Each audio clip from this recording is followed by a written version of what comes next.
Hi, I'm Constance Jones. It's Wednesday, April 15th, and you're watching The 6 on NBC6.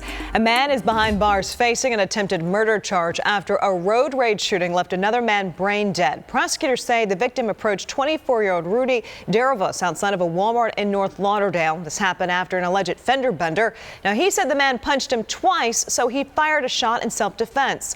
Well, he could be facing more charges if that victim does not recover. Florida will be following the CDC's recommendation to pause the use of the Johnson & Johnson COVID-19 vaccine. The pause comes as they investigate reports of potentially dangerous blood clots that could happen after vaccination. Now, the FDA and CDC says the clots happen about 6 to 13 days after vaccination. The 6 known cases are only in women between the ages of 18 and 48 years old. This is enough of a concern that it's proper and appropriate to pause and take a hard look at whether or not these are simply flukes or whether there are certain individuals that may be predisposed and should not get that vaccine. Well, we have everything you need to know about what's happening with the Johnson & Johnson vaccine right now on the NBC6 app.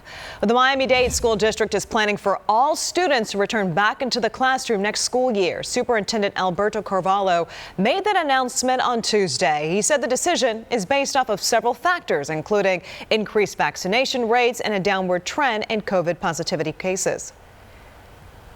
Many of our students have learned well online. But there is no substitute for the live presence of a dedicated, caring professional teacher. Now, the superintendent said that a return to the classroom is good for students, especially those who've struggled socially and emotionally during the pandemic.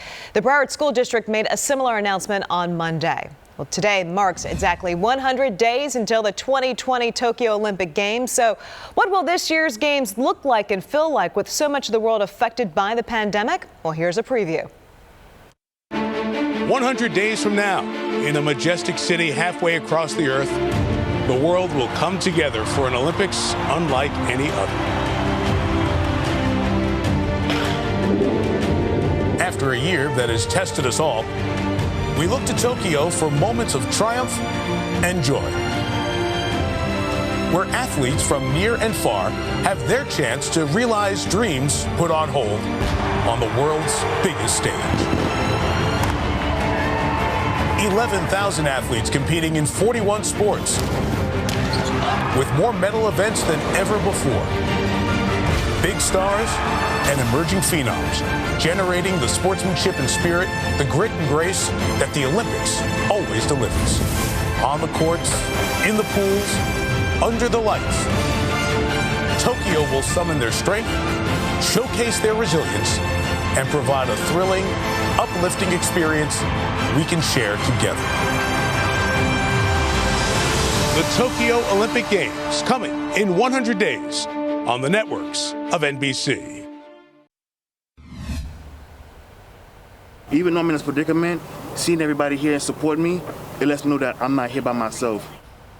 A local corrections officer nearly killed 2 months ago, finally getting to hug his daughter. Candice Jolmesta says despite being paralyzed, he is determined to move on with his life. Here's NBC6 Claudia DeCampo with this touching homecoming.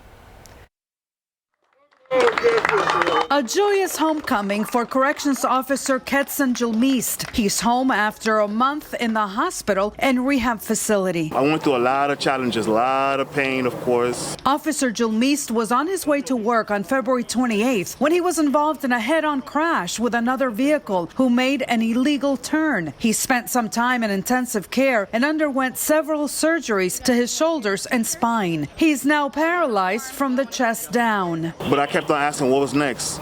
How do I move forward? How do I progress?